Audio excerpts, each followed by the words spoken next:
Hello friends, तो स्वागत है आपका मेरे यूट्यूब चैनल पे। तो आज मेरा पॉलिटी सीरीज़ का डे 2 है। तो आज हम करेंगे कुछ historical background of Indian constitution. Polity की स्टार्टिंग कहाँ से हुई, पॉलिटी कैसे जो है स्टार्ट हुआ, इसके लिए हमें थोड़ा बहुत हिस्ट्री पढ़नी पड़ेगी। वैसे तो ये मॉडर्न हिस्ट्री का टॉपिक है, बट इसको थोड़ा बहुत मैं इसलिए बता रही हूँ आपको, और ज़्यादा डिटेल में नहीं बताऊँगी, थोड़ा बहुत, ताकि आपको ये समझ आए कि पॉलिटी है क्या और ये कैसे बनी और कहाँ से इसकी स्टार्टिंग हुई। तो स्टार्टिंग करते सबसे पहला हमारा जो एक्ट था वो रेगुलेटिंग एक्ट था, जिसके बारे में हम पढ़ेंगे, जो कि 1773 में स्टार्ट हुआ।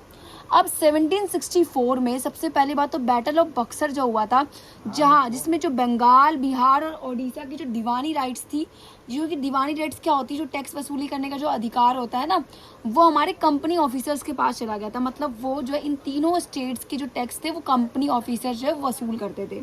लेकिन हुआ क्या, जो कंपनी ऑफिसर्स थे वो थोड़े बहुत करप्ट हो गए थे। थोड़े बहुत क्या, करप्ट ही हो गए थे।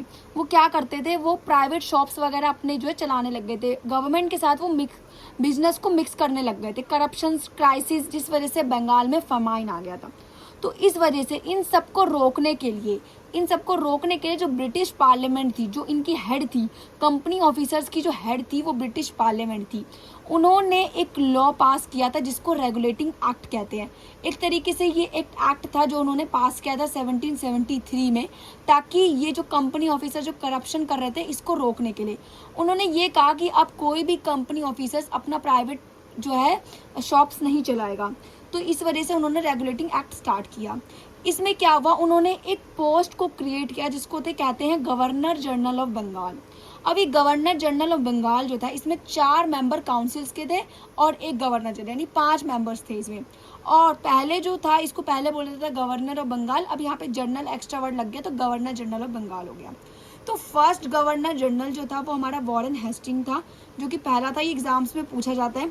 नेक्स्ट जो मद्रास और बॉम्बे था वो दोनों ही बंगाल के कंट्रोल में आ गए, यानी कि बंगाल के अंडर ये दोनों आ गए, दोनों स्टेट्स। इन दोनों के जो भी मैटर्स थे वो बंगाल ही देखेगा, क्योंकि अब बंगाल क्या बन गया था, बॉस। और ये किसने किया था, ये ब्रिटिश की पार्लियामेंट ने किया था।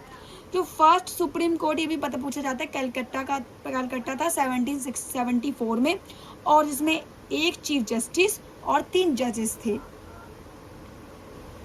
तो फर्स्ट चीफ जस्टिस जो था वो एलिजा इम्पी था, ये याद रखना। और उसके बाद जो ईस्ट इंडिया कंपनी के ऊपर जो लंदन की पार्लियामेंट, यानी कि जो हमारी ब्रिटिश पार्लियामेंट थी, वो नजर गड़ा के थी, क्योंकि उनको अभी भी कुछ कंफ्यूजन लग रही थी, अभी भी उनको ऐसा लगता था कि सब करप्ट है। तो आपको ये वीडियो अच्छी लगी तो लाइक एंड सब्सक्राइब करना। इसके बाद का हम पार्ट 2 में देखेंगे। Thank you so much for watching, bye bye.